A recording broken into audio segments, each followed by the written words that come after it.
Here, how to make a short automation with n8n.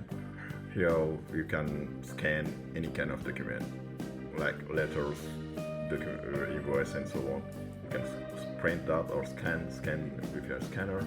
The scanner is connected to your Gmail account.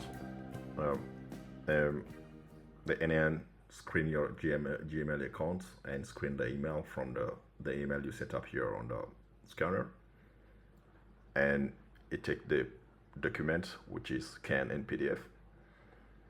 You can use the LLM DeepSeek here, for example, for really read your document, the data from the PDF. You can make it on the text form.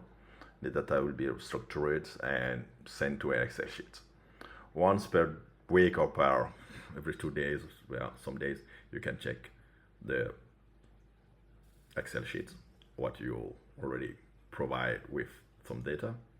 At the same time, your DeepSeek LLM will save the data, the PDF, on some kind of folder. It could be your PC or something else. And that's very simple automation with n8n and your Gmail account and DeepSeek.